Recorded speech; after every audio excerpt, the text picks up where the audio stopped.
الحمدللہ رب العالمین والصلاة والسلام علی سید المرسلین اما بعد اعوذ باللہ من الشیطان الرجیم بسم اللہ الرحمن الرحیم۔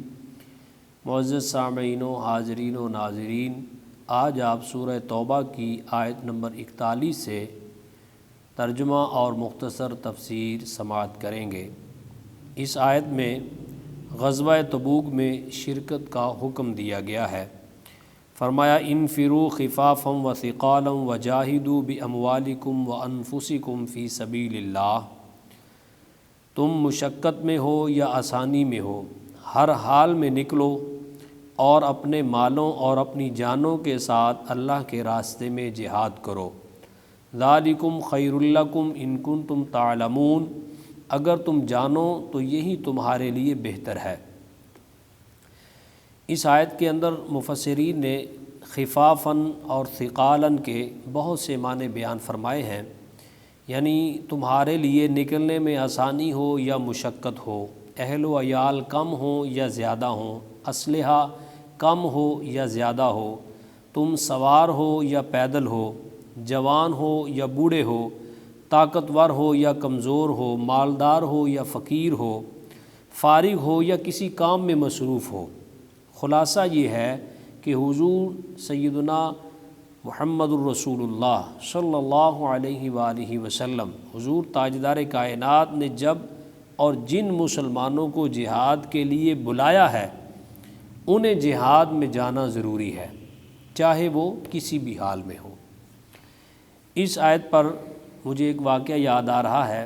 تفسیر قرطبی کے اندر امام قرطبی نے نقل کیا ہے، حضرت ابو طلحہ انصاری رضی اللہ تعالیٰ عنہ آپ سورہ توبہ کی تلاوت کر رہے تھے، اور تلاوت کرتے کرتے جب اس آیت پر پہنچے انفروا خفافا وثقالا، تو آپ نے اپنے بیٹوں کو بلایا۔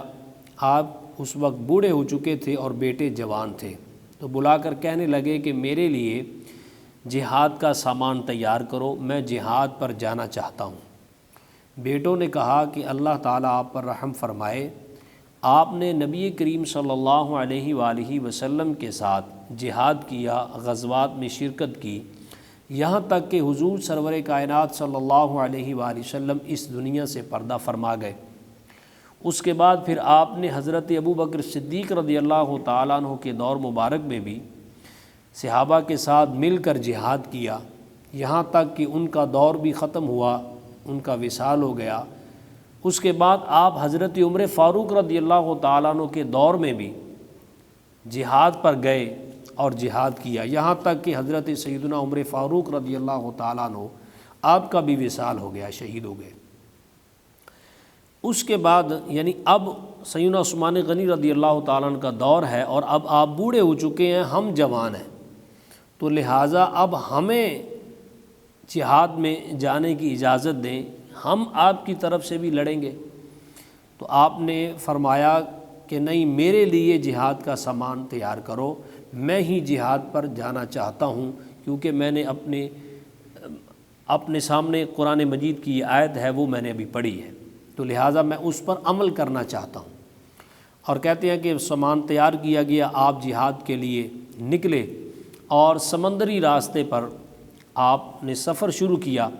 آپ کے ساتھی کہتے ہیں کہ ابھی سمندر میں ہم تھے تو آپ کا وصال ہو گیا، موت آ گئی، اور ہم چونکہ سفر میں تھے انہیں دفن نہیں کر سکتے تھے، تو ہم تقریباً 7 دن تک سفر کرتے کرتے ایک جزیرے پر پہنچے، اور وہاں پر ہم نے حضرت ابو طلحہ انصاری کو دفن کیا۔ تو ان 7 دنوں کے اندر آپ کی جو لاش تھی، جسم تھا، بالکل صحیح سلامت رہا، ذرا سی تبدیلی نہیں آئی۔ تو یہ اللہ تعالیٰ نے ان کے جسم کو محفوظ رکھا کہ شوق جہاد میں بوڑھے ہو چکے تھے، تب بھی آپ گھر سے نکلے اور اللہ کے راستے میں دنیا سے پردہ کر گئے۔